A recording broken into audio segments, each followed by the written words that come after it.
L'Italie se distingue à la surface du globe comme le seul pays au monde où deux États souverains cohabitent en toute immédiateté sur le même territoire.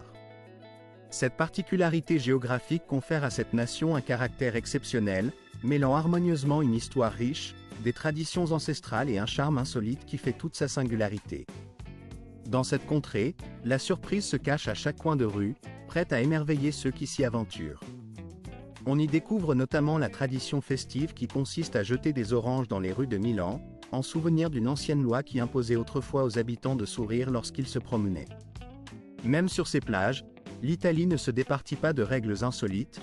Il est formellement interdit d'emporter du sable en souvenir, une règle aussi étonnante que mignonne, qui contribue à faire de ce pays un lieu tout à fait hors du commun en Europe. Ces particularités, souvent cocasses, participent à la réputation d'un pays où tradition et bizarrerie s'entrelacent pour créer un charme unique. Plongeons immédiatement dans 15 faits étonnants et inattendus qui illustrent cette singularité italienne. Numéro 15. L'Italie est le seul pays au monde à abriter, sur son territoire, 3 États totalement indépendants. Si l'on pense à Paris comme à la ville lumière, on peut sans hésitation considérer que l'Italie, quant à elle, incarne la capitale du charme décalé et du raffinement. Ce n'est pas seulement un pays célèbre pour ses vestiges de la Rome antique, ses canaux poétiques de Venise ou la splendeur artistique de Florence.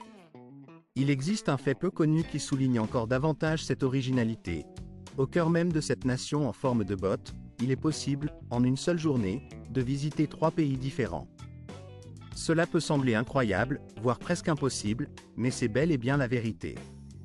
L'Italie est en effet le seul pays au monde à abriter 2 États souverains à l'intérieur de ses frontières, la Cité du Vatican, le plus petit État de la planète, centre névralgique de l'Église catholique, célèbre pour sa basilique Saint-Pierre et la chapelle Sixtine, dont les fresques ont été conçues par Michel-Ange lui-même lors de la Renaissance. Non, il ne s'agit pas d'un simple cosplay, la garde du Vatican, en uniforme traditionnel, constitue une cérémonie vivante, un spectacle à part entière. En direction du nord-est, on trouve la République de Saint-Marin, une petite république montagnarde perchée au sommet du mont Titan, qui a conservé son indépendance depuis plus de 1700 ans. La majorité des voyageurs ignorent souvent son existence, pourtant, Saint-Marin possède l'un des plus anciens systèmes de gouvernance en Europe. Elle a naguère frappé sa propre monnaie, géré un service postal, et délivré des passeports qui sont aujourd'hui devenus de précieux objets de collection, comme des timbres vintage.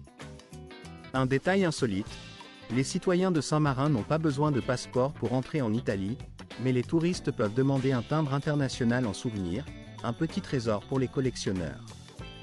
Ajoutez le Vatican et Saint-Marin à votre liste de destinations, et vous découvrirez un panorama exceptionnel de géographie et d'histoire. Numéro 14.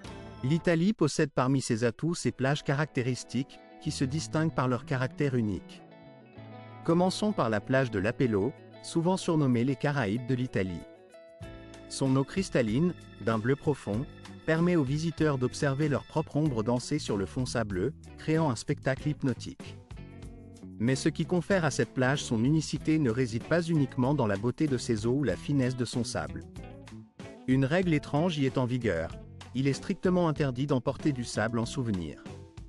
Cette interdiction, aussi surprenante qu'amusante, participe à l'atmosphère particulière de cet endroit, où la nature préservée et le respect des règles contribuent à maintenir une harmonie rare.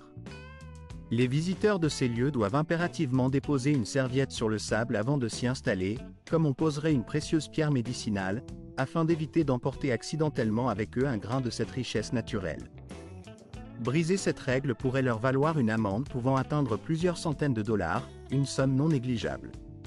Car ici, le sable est considéré comme un véritable trésor, une perle rare que l'on doit préserver avec le plus grand soin, comme un héritage précieux transmis de génération en génération. Non loin de cet endroit magique se dresse l'île de Budeli, un joyau naturel aux teintes roses délicates, l'un des rares lieux au monde où l'on peut admirer de tels paysages. La couleur si particulière de ces plages résulte d'un processus millénaire. Les vagues incessantes ont lentement emporté de minuscules fragments de coraux, donnant naissance à cette palette pastel qui semble sortir d'un rêve. Pour préserver cette merveille fragile, l'Italie a décrété l'interdiction formelle de marcher directement sur la plage. Le seul moyen d'en contempler la beauté authentique est de le faire depuis le pont d'un bateau, offrant ainsi une vue imprenable tout en protégeant cette nature exceptionnelle. Pour ajouter à l'étrangeté de cet endroit, il y a plus de 30 années, une seule personne a choisi de vivre sur cette île isolée, Maoura Marandi. Une figure mystérieuse et moderne, presque mythique, dont la présence continue d'alimenter les légendes locales. Si vous cherchez une aventure hors du commun, dirigez-vous vers la plage de Gouvana. C'est une baie nudiste, nichée entre des rochers escarpés de Chimteria, souvent oubliés des touristes. Pour y accéder, il faut ramper à travers un tunnel abandonné de plus d'1 kilomètre de long, un passage totalement sombre, glacé et effrayant, mais qui en même temps exerce une fascination indéniable. La sensation d'être plongé dans cette obscurité silencieuse ajoute une touche d'adrénaline à l'expédition. Avez-vous déjà visité une plage où l'on croise des personnages aussi étranges que ceux que je viens de décrire? Connaissez-vous des règles strictes ou insolites que vous avez rencontrées lors de vos voyages? N'hésitez pas à partager votre expérience ou vos impressions dans les commentaires, cela pourrait ouvrir la voie à des échanges passionnés. Passons maintenant à une figure emblématique de l'Italie, souvent évoquée mais rarement comprise, la reine de quartier. La femme que l'on nomme la Regina del Quartiere incarne à elle seule tout un art de vivre. Imaginez une femme italienne classique, vêtue d'une robe fleurie aux couleurs vives, avec des lèvres rouges rubis parfaitement dessinées, une coiffure impeccable et des talons qui claquent à chacun de ses pas. Que ce soit pour aller récolter des tomates dans le marché ou simplement jeter un regard par la fenêtre, elle demeure toujours élégante, une image de grâce intemporelle, jamais démodée ou négligée. Les Italiens la qualifient de figure de la bella, un terme qui dépasse la simple apparence pour englober tout un savoir-faire de maintien et de prestance. Dans chaque geste, dans chaque regard, elle traduit une sorte d'art de vivre. Dans la cuisine, dans la rue, même dans ses silences, cette femme italienne communique une présence qui dépasse la simple apparence. Sa gestuelle est expressive, les bras qui s'élèvent, les épaules qui vibrent au rythme de ses émotions, les yeux qui brillent d'un éclat particulier, et ses lèvres toujours prêtes à esquisser un sourire. Tout en elle ressemble à une scène de théâtre, où chaque mouvement participe à une représentation qui fascine. Leur beauté ne réside pas seulement dans le maquillage ou la mode, mais dans cette intensité qui émane de leur regard, dans la finesse de leurs traits, dans la peau dorée évoquant un coucher de soleil toscan. Cependant, il existe une nuance essentielle, les femmes italiennes, si amicales envers les étrangers, ne se pressent jamais. Leur manière de parler ressemble à une partie d'échecs, chaque mot choisi avec soin, chaque geste calculé. Lors d'un premier rendez-vous, leur objectif n'est pas d'impressionner à tout prix, mais plutôt de tester discrètement votre sens esthétique en quelques secondes. Un conseil précieux. Si, lors de cette rencontre, elle touche votre main, c'est probablement le moment de commencer à parler. Et si, en face d'elle, elle vous regarde en levant légèrement l'épaule tout en conservant un regard fixe, alors félicitations, vous venez d'assister à ce qui pourrait être la plus pure manifestation de flirt à l'italienne, un véritable depuis la fin de la Seconde Guerre mondiale, en 1946, un véhicule singulier fit son apparition dans le paysage italien, à la suite d'une période tumultueuse marquée par de profondes luttes sociales et des secousses politiques. Ce n'était pas un engin conçu pour la vitesse ou la compétition, mais plutôt une solution pratique, une réponse à un besoin d'indépendance et de liberté dans un pays encore meurtri mais plein d'espoir. La société Piaggio, à l'origine de cette invention, donna naissance à un symbole qui allait rapidement transcender sa fonction utilitaire pour devenir une icône culturelle. La Vespa, cet engin léger, simple à manier, d'une propreté esthétique inattendue, incarnait la légèreté d'un mode de vie nouveau, celui de la mobilité facile et accessible à tous. Les Italiens, dès ses premiers mois, sentirent en elle une sensation de liberté, une légèreté d'esprit et de corps. La simplicité de sa conception, la finesse de ses lignes, la facilité avec laquelle on pouvait la conduire, tout contribuait à faire de la Vespa bien plus qu'un simple scooter. Elle devint une extension de leur quotidien, un compagnon fidèle dans leurs déplacements quotidiens. Son design épuré, dépourvu de toute complexité superflue, révélait une beauté inattendue, presque poétique, qui séduisit rapidement un large public. Personne à l'époque n'aurait pu prévoir à quel point cette petite moto allait s'imprégner profondément de la culture italienne, si ancrée dans l'âme collective. Aujourd'hui encore, le son caractéristique du moteur Vespa vintage des années 60 résonne dans les ruelles étroites de Rome, Florence ou Naples, évoquant avec nostalgie une époque révolue mais toujours présente dans l'imaginaire collectif. Ces scooters ne sont pas de simples objets de luxe réservés à une élite de collectionneurs. Ils sont avant tout les compagnons du quotidien, ceux avec lesquels les Italiens parcourent leur ville, leur campagne, leurs paysages, avec une familiarité presque affectueuse. Dans certains endroits, des voies spécialement dédiées aux Vespa ont été créées, témoignant de leur importance dans la vie urbaine et sociale. Des clubs automobiles, véritables communautés passionnées, organisent des escapades à travers des routes pittoresques et mélancoliques, où des scooters décorés à la main passent au-dessus de vignobles, semblant former une colonne cérémonielle du patrimoine immatériel. En Italie, une Vespa ancienne n'est pas simplement un moyen de transport désuet, elle est une relique, un objet de respect, comparable à un vin de grande qualité ayant vieilli avec grâce.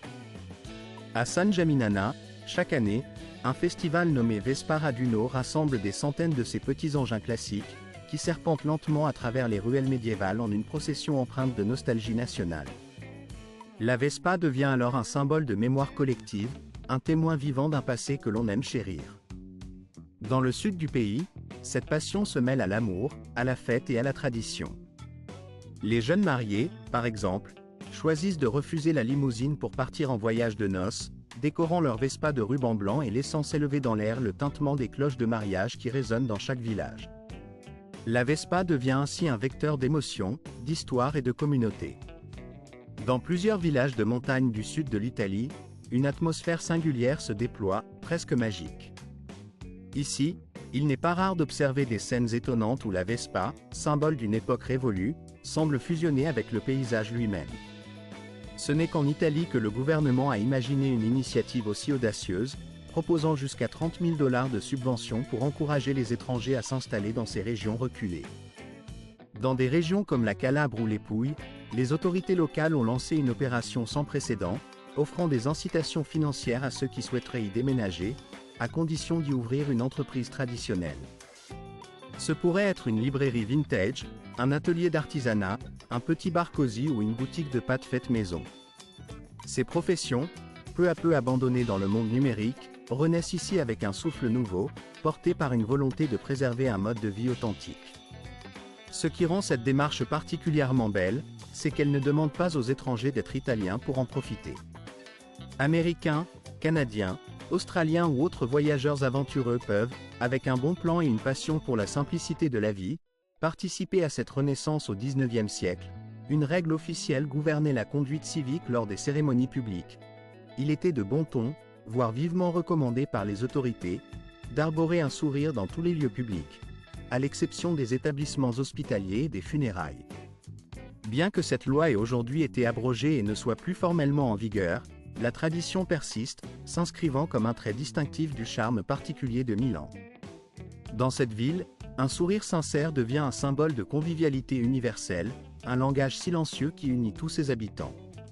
Que ce soit un vendeur de croissants au coin de la rue, un employé du métro ou même un agent de police local, tous adoptent cette expression chaleureuse comme une marque de leur identité. Dans certains quartiers plus anciens, si vous osiez vous présenter lors d'une réunion de voisinage avec un visage grave ou fermé, ils pourraient, avec douceur mais fermeté, vous faire comprendre qu'il est temps de changer d'attitude. Un simple signe de leur part, un petit geste amical, comme un sourire, leur suffirait pour vous inviter à rejoindre l'atmosphère chaleureuse et accueillante qui règne ici. C'est une véritable tradition locale, une manière de maintenir cette ambiance de proximité sincère, de préserver cette atmosphère où la chaleur humaine et la convivialité sont palpables. Dans une métropole mondialement célèbre pour son raffinement dans la mode et le design, il est poétique de constater que Milan a choisi une solution aussi simple et universelle qu'un sourire pour exprimer la singularité de chacun. Peut-être est-ce cette simplicité qui explique pourquoi tant de touristes repartent d'ici non seulement avec des souvenirs élégants, des vêtements à la pointe de la mode ou des objets de design, mais aussi avec le cœur léger, porté par cette atmosphère de légèreté et de bienveillance.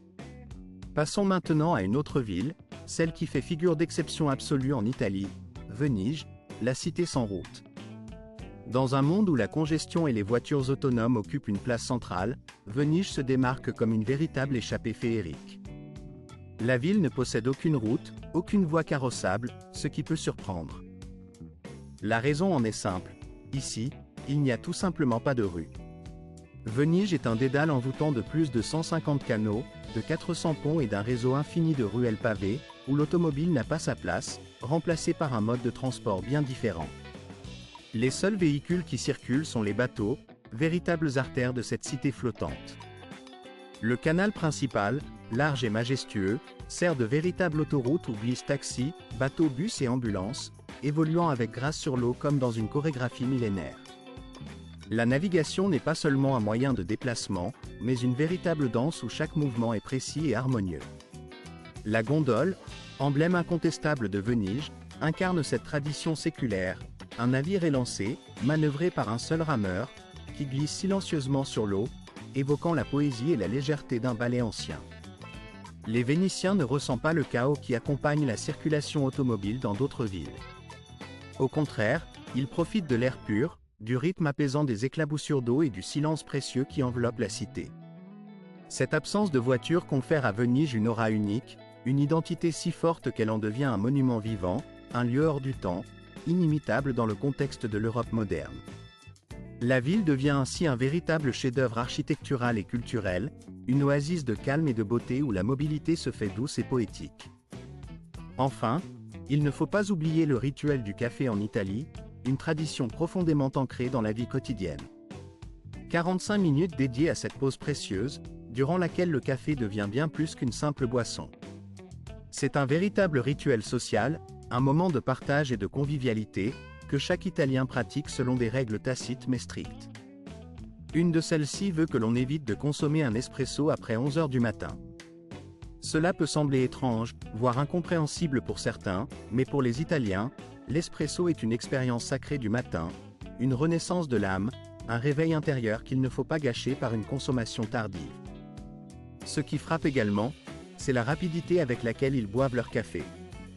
Dans les cafés traditionnels de Rome, de Naples ou de Bé, tout va vite, mais chaque mouvement, chaque geste, chaque mot est empreint d'un sens profond, d'une tradition ancienne qui se transmet de génération en génération. Au cœur de la ville de Trieste, la capitale du café en Italie, la langue spécifique du breuvage noir a évolué pour devenir un dialecte à part entière. Les habitants du lieu, dans leur simplicité et leur authenticité, ne se contentent pas de commander un simple café. Lorsqu'ils veulent un expresso, ils ne disent pas « expresso » comme dans le reste du pays, mais simplement « café », comme s'il s'agissait d'un terme universel et évident. Si l'on souhaite un café très noir, on demande à Néron, un clin d'œil complice à l'histoire antique. Pour un peu de lait, on prononce « capo » en indiquant qu'on veut une seule goutte, une touche subtile de douceur. La manière dont ils commandent leur café illustre cette précision et cette passion qui caractérisent si profondément l'Italie. Et cette tradition, bien que modeste, s'inscrit dans une longue histoire de convivialité et de générosité. La coutume du café sauce, par exemple, représente l'une des traditions les plus touchantes et les plus sincères du pays. Dans des villes comme Naples, il n'est pas rare que des clients, parfois sans ressources, payent à l'avance leur café pour ceux qui ne peuvent pas se le permettre. Ce geste anonyme, simple mais chargé de sens, témoigne de la grande ouverture et de la profonde solidarité qui règne dans la société italienne. Ce rituel, d'une durée à peine d'1 minute, raconte en filigrane tout ce que signifie la culture italienne. Une communauté où l'entraide et la chaleur humaine sont aussi essentielles que la saveur du café lui-même. Numéro 7. En Italie, le repas ne commence pas par un toast, comme dans beaucoup d'autres cultures, mais par un accord parfait, souvent symbolisé par la nappe qui recouvre la table. Pour certains, cette nappe n'est qu'un élément décoratif, mais pour les Italiens, elle devient le reflet de l'émotion et de l'ambiance qui imprègnent tout le repas. Chaque occasion spéciale se voit associée à une nappe particulière, celle en tissu brodé pour le dîner dominical en famille, souvent héritée des générations passées, ou encore la nappe réservée aux invités inattendus, soigneusement choisie pour accueillir la surprise.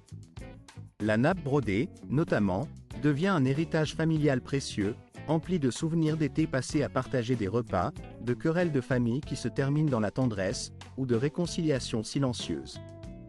Dans la ville de Modica, par exemple, chaque année se tient le festival Tavavia d'Art, un événement dédié à l'art ancestral de la broderie de Naples, où chaque pièce raconte une histoire cousue dans la toile.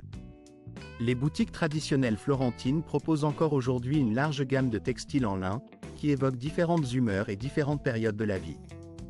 Certaines nappes portent des noms évocateurs, comme « la joie inattendue », soulignant ainsi leur capacité à transcender leur simple fonction pour devenir de véritables œuvres d'art émotionnelles. En Italie, Une nappe n'est pas seulement un tissu qui couvre une table, elle devient le vecteur de sentiments subtils, la trace tactile d'émotions partagées, un témoin silencieux de moments précieux. Numéro 6. Les secrets du Trastevere, ce quartier mystérieux de Rome, reste enfoui derrière son apparence pittoresque et sa réputation de lieu animé.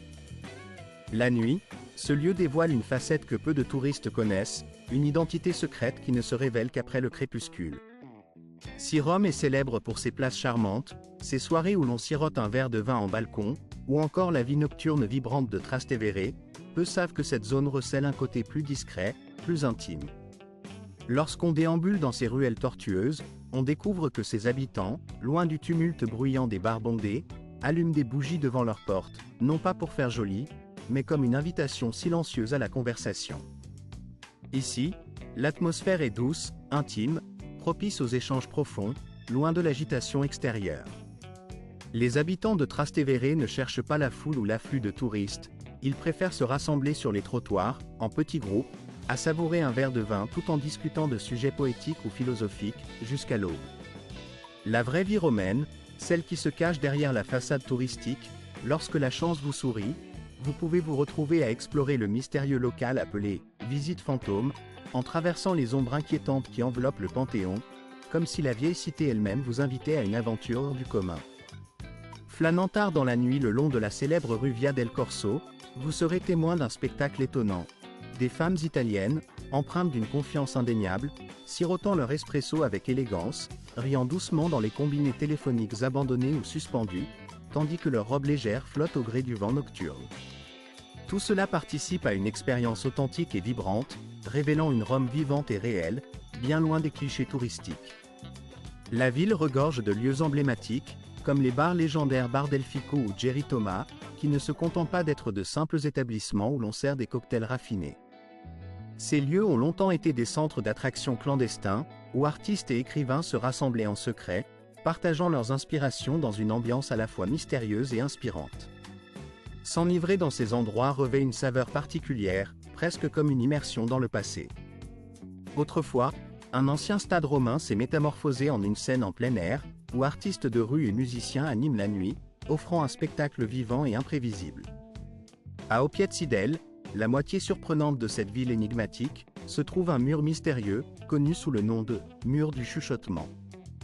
Il permet à deux personnes de se parler à voix faible, en se tenant à près de 100 pieds l'une de l'autre, soit une trentaine de mètres, comme si Rome elle-même voulait confier ses secrets les plus précieux. Cette scène étrange donne l'impression que la ville elle-même tente de dévoiler ses mystères, chuchotant ses secrets dans le silence de la nuit. Passons maintenant à un voyage à l'italienne, une aventure qui dépasse la simple liste d'attractions pour devenir une expérience sensorielle riche et pleine d'émotions. Commencez par Cinque Terre, cette région au village coloré niché sur la côte, semblant avoir été peint à même les rochers qui bordent la mer.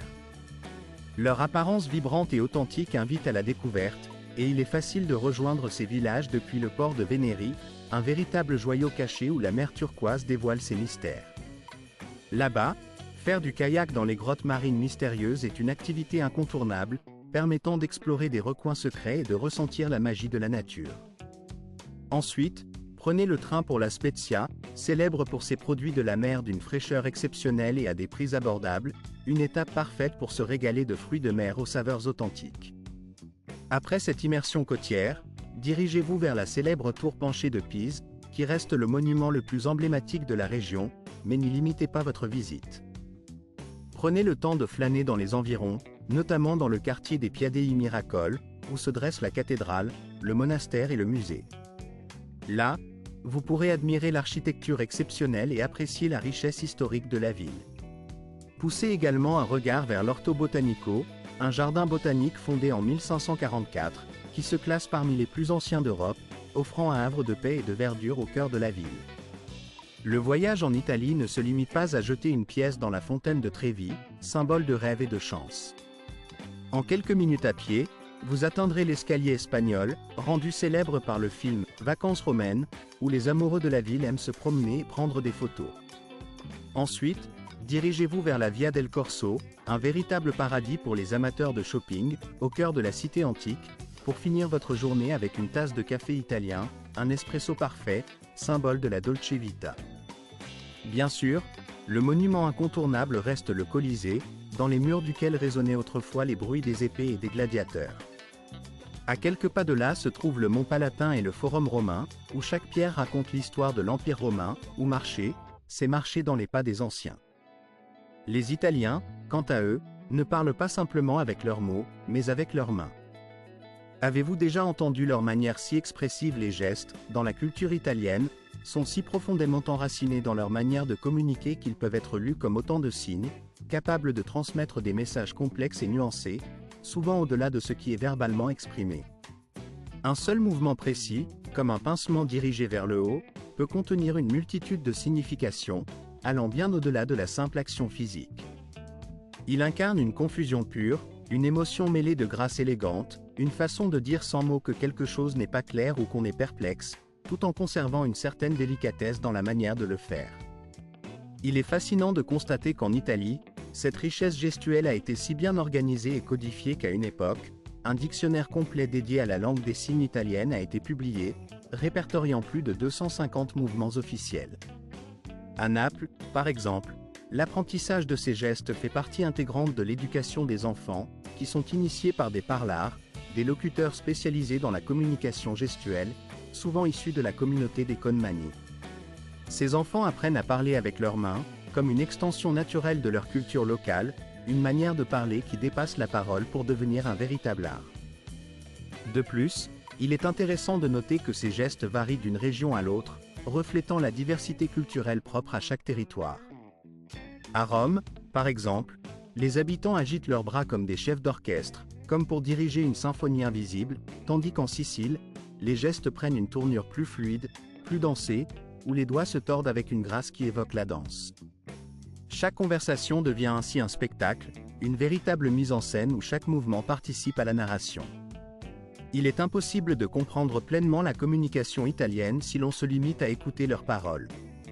Il faut aussi observer leur manière de parler, leur langage corporel, cette fusion entre émotion et mouvement qui crée une manière de communiquer si authentique et unique. La manière italienne de s'exprimer, où gestes et paroles s'entrelacent harmonieusement, est véritablement une expression de leur culture, une signature qui leur est propre. C'est cette singularité qui confère à l'Italie son caractère si inimitable, si exceptionnel dans le monde entier.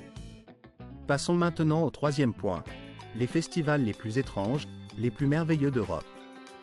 Si l'on imagine l'Italie comme un immense opéra, alors ces festivals seraient ses actes les plus mémorables, ses scènes les plus spectaculaires. Parmi eux, le carnaval de Venise ne se limite pas simplement à des costumes somptueux et à des masques mystérieux, mais représente aussi un symbole des siècles d'histoire et de tradition. Autrefois, ces mascarades servaient de passe-droit secret pour des rencontres interdites entre aristocrates et roturiers, lorsque l'amour entre différentes classes sociales était considéré comme tabou. Pendant le mois de février, la place Saint-Marc se transforme en un théâtre de mystère, où des mascarades anonymes ont lieu jusqu'au petit matin, lorsque les identités sont enfin révélées. Puis il y a l'histoire insolite de la petite ville alpine d'Ivray, où chaque année, une bataille d'oranges recrée une scène presque antique, évoquant des combats de fruits à la manière de la Rome antique. Cette bataille, qui peut sembler frivole, possède en réalité une symbolique profonde, mêlant tradition, héritage et divertissement. Si l'idée de bombardement de fruits vous semble absurde, pensez à la manière dont ils sont orchestrés, une véritable fête, un chaos coloré où la joie et la folie se mêlent dans un esprit de camaraderie. Dans une autre tradition locale, le conte du petit chaperon rouge devient une bataille symbolique, un signe particulier de la région, où les habitants improvisent des affrontements festifs à l'aide de cette figure emblématique, transformant un conte enfantin en un spectacle vivant. Quant à la course de chevaux la plus légendaire d'Italie, il ne faut pas manquer le Palio de Sienne.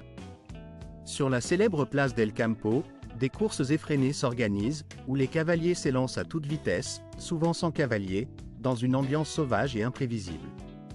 Chaque district de la ville possède son propre drapeau, sa mascotte, voire ses musées secrets, ouverts uniquement pendant la durée du festival. Ces rituels, ces symboles, renforcent l'identité de chaque quartier et font du Palio une tradition à la fois historique et vivante, un véritable spectacle où passé et présent se rencontrent dans une frénésie de couleurs et de passion. Le second point évoque là lorsque l'on envisage de vivre dans un pays étranger, il est essentiel d'évaluer avec précision le coût de la vie afin d'éviter toute mauvaise surprise.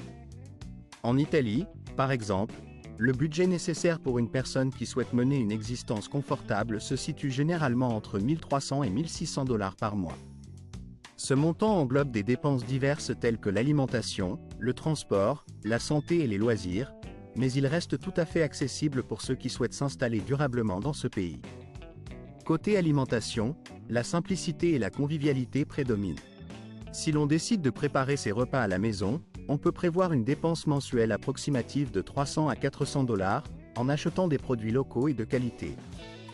Pour un déjeuner pris dans un restaurant, le coût se limite souvent à une fourchette comprise entre 12 et 15 dollars, ce qui permet de savourer une cuisine savoureuse sans se ruiner. Le repas au restaurant devient une expérience abordable, tout en étant un plaisir quotidien. Les transports en commun constituent une autre facette attrayante du mode de vie italien. La facilité d'accès et l'efficacité du réseau rendent les déplacements simples et économiques. Le prix d'un abonnement mensuel pour le bus ou le tramway tourne autour de 40 à 50 dollars, ce qui facilite grandement la mobilité quotidienne. En complément, une adhésion à une salle de sport revient à peu près entre 35 et 50 dollars par mois, offrant ainsi la possibilité de maintenir une activité physique régulière sans dépenser une fortune. Concernant la santé, les soins dentaires constituent une dépense essentielle. Une visite privée chez le dentiste débute à partir de 50 dollars, ce qui représente une économie substantielle d'au moins 60% par rapport aux tarifs pratiqués aux États-Unis. Cette différence de prix permet aux résidents étrangers de bénéficier de prestations de qualité à un coût nettement plus raisonnable, renforçant ainsi l'attractivité du pays pour ceux qui recherchent une meilleure accessibilité aux soins. En combinant ces différentes dépenses, il devient évident qu'un mode de vie agréable en Italie est tout à fait réalisable pour un budget mensuel oscillant entre 1300 et 1600 dollars. Mais au-delà du simple aspect financier, l'Italie offre aussi un avantage considérable pour les étrangers, des incitations fiscales généreuses. Pendant les 5 premières années de résidence, il est possible de bénéficier d'une réduction pouvant aller jusqu'à 70% sur l'impôt sur le revenu, ce qui constitue une opportunité financière exceptionnelle. De plus, pour ceux qui souhaitent s'établir sur le long terme, un visa de longue durée est disponible, notamment pour les jeunes retraités disposant de revenus suffisants et de conditions administratives relativement simples. Cela permet à des personnes en fin de carrière ou avec des ressources modérées de profiter pleinement de la dolce vita italienne, sans souci excessif quant aux formalités ou à la stabilité financière. Vivre sereinement en Italie, sans inquiétude quant à la gestion quotidienne de ses finances ou à la législation, semble ainsi une perspective particulièrement séduisante. La question se pose alors, si vous aviez l'opportunité de déménager pour vivre dans ce pays, le feriez-vous? Si votre réponse est affirmative, n'hésitez pas à me le faire savoir en me répondant par un seul chiffre, 1. Dans le cas contraire, indiquez 0 et expliquez-moi les raisons qui vous retiennent. L'Italie possède également un patrimoine gastronomique unique, considéré comme l'un des plus riches et insolites au monde. Dès votre arrivée, vous comprendrez rapidement que la cuisine ici n'est pas simplement une nécessité, mais une véritable tradition, un art soigneusement préservé par la loi et par des générations de chefs passionnés. La pizza napolitaine, par exemple, est officiellement reconnue comme un patrimoine culturel immatériel de l'humanité par l'UNESCO. Pour qu'une pizza soit véritablement authentique, il faut impérativement qu'elle soit faite avec des tomates de variété San Marzano ou Bivalina, ainsi qu'avec une mozzarella produite localement, et cuite dans un four à bois, avec une précision rigoureuse dans la dose de sel. Tout ce qui s'éloigne de ces traditions est considéré comme une déviation, voire une insulte à l'art culinaire italien. Il ne faut jamais demander aux habitants de Bologne s'ils ont un plat appelé « spaghetti bolognaise », celui-ci n'existe tout simplement pas en Italie. La cuisine locale privilégie le ragoût, souvent servi avec des pâtes plates comme les lasagnes ou les tagliatelles, et évite l'ajout d'ail ou de sauce tomate dans certains plats, contrairement à ce que l'on trouve dans la cuisine américaine. En Italie, il existe plus de 350. Votre appui précieux nous permet de poursuivre notre aventure créative, en élaborant des contenus toujours plus captivants et enrichissants. Pour ne rien manquer de nos prochaines découvertes, prenez soin de suivre l'intégralité de la vidéo qui s'affichera à l'écran, car j'en suis convaincu, vous allez l'apprécier autant que les précédentes. N'hésitez pas à partager en commentaire le nom du pays qui vous fait rêver, celui que vous souhaiteriez explorer avec nous lors de nos prochaines escapades. Votre participation est essentielle pour orienter nos choix et satisfaire votre curiosité. Je vous remercie sincèrement d'avoir pris le temps d'être avec nous aujourd'hui, et je vous donne rendez-vous très bientôt pour découvrir ensemble de nouvelles facettes du monde dans notre prochaine vidéo.